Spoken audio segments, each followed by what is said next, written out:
In Roman mythology, a harpy is a half-human and half-bird mythical creature, often believed to be a personification of storm winds. They feature in Homeric poems.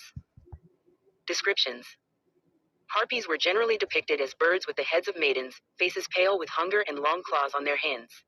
Roman and Byzantine writers detailed their ugliness. Pottery art depicting the harpies featured beautiful women with wings. Ovid described them as human vultures. Hesiod.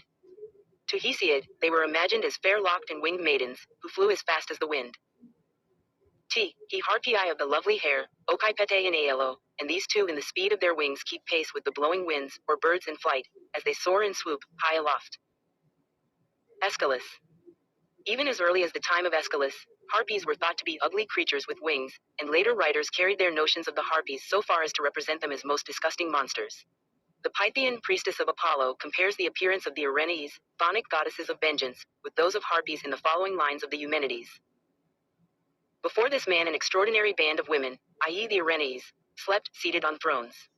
No, not women, but rather gorgons I call them, and yet I cannot compare them to forms of gorgons either. Once before I saw some creatures in a painting, i.e. harpies, carrying off the feast of Phineus. But these, i.e. the Erinyes, are wingless in appearance, black, altogether disgusting. They snore with repulsive breaths, they drip from their eyes hateful drops. Their attire is not fit to bring either before the statues of the gods or into the homes of men. Virgil. Bird-bodied, girl-faced things they are. Abominable their droppings, their hands are talons, their faces haggard with hunger insatiable. Hyginus. They are said to have been feathered, with cocks' heads, wings, and human arms, with great claws, breasts, bellies, and female parts human. Functions and abodes. The harpies seem originally to have been wind spirits. Their name means snatchers, or swift robbers, and they were said to steal food from their victims while they were eating and carry evildoers to the Erinyes.